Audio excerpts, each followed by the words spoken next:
The importance of the history is telling a story through dance, and that's really what we're doing through Folklorico dancing, is just sharing the piece of the culture that isn't necessarily maybe taught in schools any longer, or maybe is lost in translation.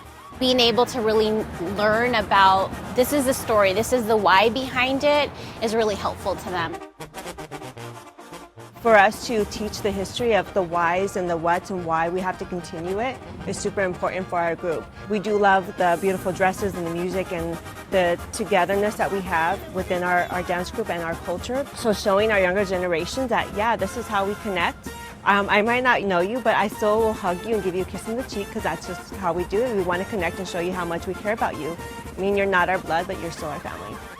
For us, we do need community to connect, and we needed to continue to help each other and to show the valuable lessons of what we can through dance. It's the way that we teach and we connect, but also have that discipline as well.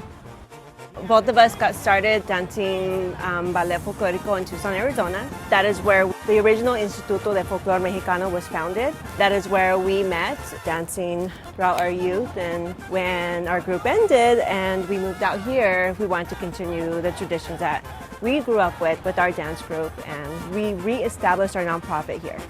When we first moved to Phoenix, we didn't realize that there would be such a culture shock, realizing that there wasn't an opportunity to connect as much as we thought we'd have. That's one of the basis of the reasons that we wanted to start the group. We grew up with the culture. Our high school provided ballet folklorico as an option, and through that is when we started with the dance education.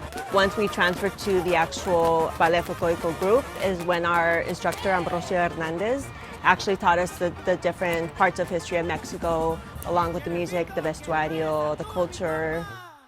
The Aztecas would dance to appease their god. It was their way of expression. So in all their ceremonies, you would see that they have different types of representation of the dance for different, reasons, like to bring the rain or crops to grow, traditions that the Aztecas and the Mayans had back then. From there, with the European influence of Spain coming over and the conquistadors, they also brought their music and their style of dances, which, in turn mixed and created hundreds of years of tradition and folk from all over the world. The education behind that is super important. Knowing where you're from and where you are going is everything. We're all different colors, we're all different shapes and sizes, but we're still the same culture. And I think that we have to embrace that and share that and be proud of it. So when we came to Chandler and saw that, those mirrors are not there for us, we had to create those mirrors and find and connect with people that can help us get those mirrors out, because without those mirrors, you lose children, you lose people.